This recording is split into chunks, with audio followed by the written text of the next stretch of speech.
आपको हरिद्वार के भंडारे वाले बाबा तो याद होंगे। भंडारा करा दो। इनका असली नाम रमाशंकर गुप्ता था और इनकी उम्र 58 साल थी। अभी हाल ही में पुलिस वालों को एक शव मिलता है जो कि एक टॉयलेट में था और पहचान करने में पता लगता है कि वो शव इनका ही था।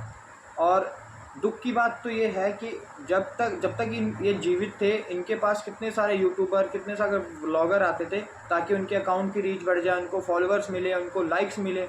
पर जब इनकी डेथ हो गई उसके बाद इनके पास कोई भी व्यक्ति नहीं था।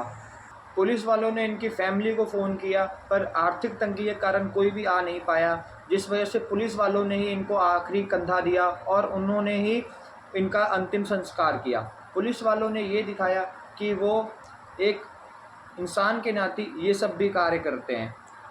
ये दुनिया की सच्चाई है कि जब तक लोगों को आपसे मतलब होगा तब तक वो आपके पास होंगे, जैसे ही उनका मतलब ख़त्म वो आपसे बहुत दूर चले जाएंगे।